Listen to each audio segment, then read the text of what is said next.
विश्व के कोने कोने में यूट्यूब के माध्यम से हमसे गुरु मंत्र लेकर वैदिक परंपरा में आगे बढ़ने वाले मेरे प्रिय शिष्यों, सज्जन और सन्नारियों, आज की कथा में हम भरत का चरित्र गाएंगे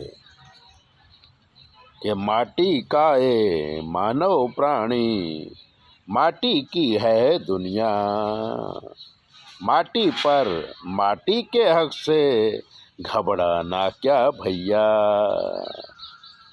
ऋषभ देव के पुत्र भरत ने इस पृथ्वी में ऐसे राज किया कि उनके नाम से देश का नाम पड़ा भरतखंड।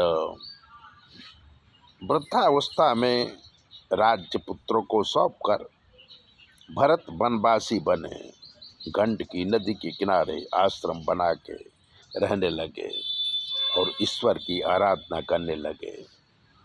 एक दिन सुबह स्नान संध्या करने के बाद जप कर रहे थे, नदी किनारे वृक्ष के नीचे बैठे हुए थे, तभी एक मृगली पानी पीने आई। मृगली पानी पी रही थी कि एक सिंह ने गर्जना किया। मृगली डर गई और भागने के लिए उसने छलांग लगाई, सामने के किनारे पर पड़ी, पर भय और आकाश से मृगली के पेट में पल रहे बच्चे का प्रसव नदी में गिर गया और मृगली मर गई। मृगली का बच्चा नदी में डूबने लगा।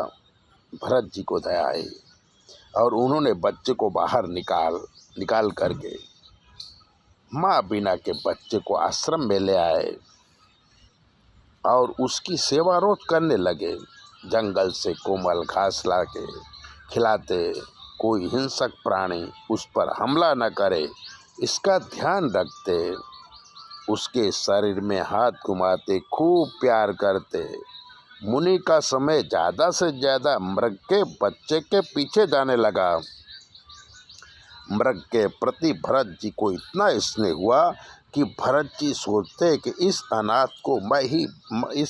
का मैं ही बाप हूँ, मैं ही माँ हूँ। ऐसा सोच के दिन रात वो मृग को अपने पास ही रखने लगे, उसको अपनी गोद में लेके चूमते, सहलाते और प्यार करते। जब करने बैठते तो भी जप करते करते एक दो बार उनके उठ के वो मृग को देख लेते कि कहीं कोई हिंसक प्राणी उसके पास आता तो नहीं है।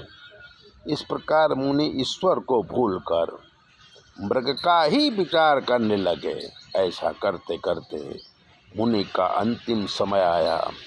मृग मुनि के पास बैठकर मुनि को ही देखा जा रहा था।